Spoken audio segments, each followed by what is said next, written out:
ولا يا خالد يا غندور، يا خالد يا غندور، الحياة فخفخينة في الإمارات يلا، ولا الحياة فخفخينة فخفخينة.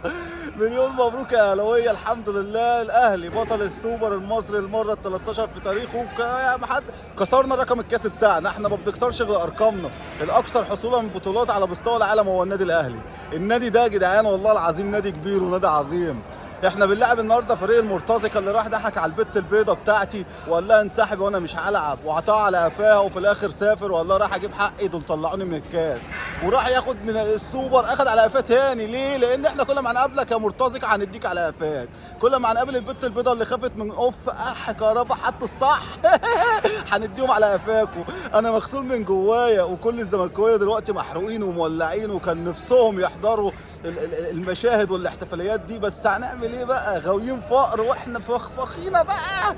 وشكرا، صح، شكرا اللي انتوا عطيتوا فرصه لجمهورنا يحضر بزياده، بسبب ان انتوا انسحبتوا، فال30 نفر بتوعكم تحولوا لجمهور الاهلي، فحضرنا النهارده والحمد لله ماشيين مبسوطين وقاعدين فرحانين وانتوا مولعين. بحبك يا زمالك.